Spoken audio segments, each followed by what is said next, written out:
urban legends exist in every corner of the world, some are just campfire stories. Others are whispers of a reality so chilling they leave a city paralyzed with fear. Today, we travel to the heart of China, Beijing, specifically back to a cold November night in 1995. This is the story of Beijing Bus Route 375, a mystery that remains unsolved in the police files to this day. If you're watching this late at night, you might want to turn the lights on.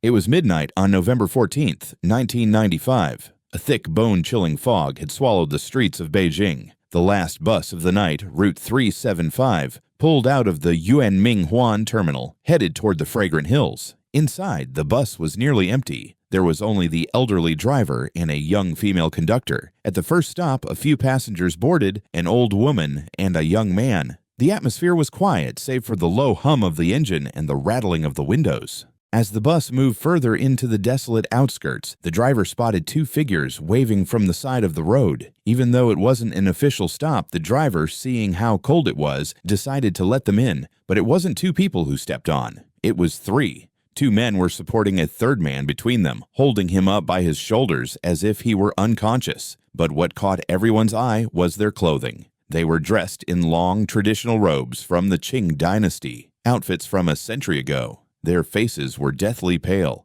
hidden in the shadows of their hats. The trio sat at the very back in total silence. The temperature inside the bus seemed to drop instantly. A few minutes passed in agonizing silence. Suddenly, the old woman jumped out of her seat. She grabbed the young man sitting near her and began screaming at him. "You stole my wallet! You thief! Give it back!" she shrieked. The young man was stunned.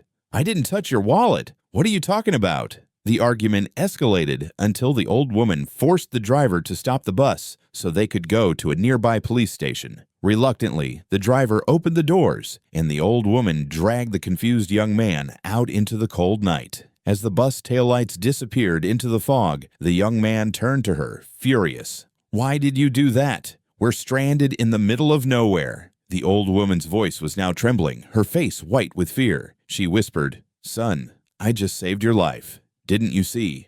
When the wind caught their robes, those three men, they didn't have feet. They weren't walking. They were floating."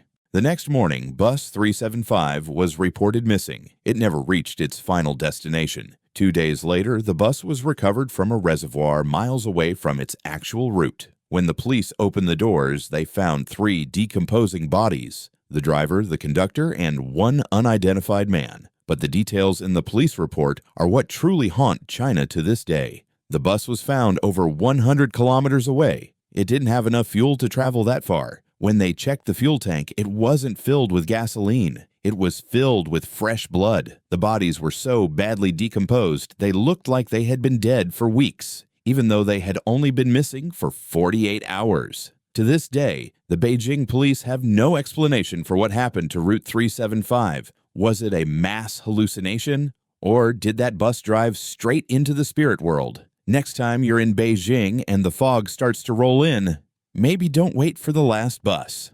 What do you think happened? Let me know in the comments. And if you enjoyed this trip into the dark side of history, hit that subscribe button for more. Stay safe.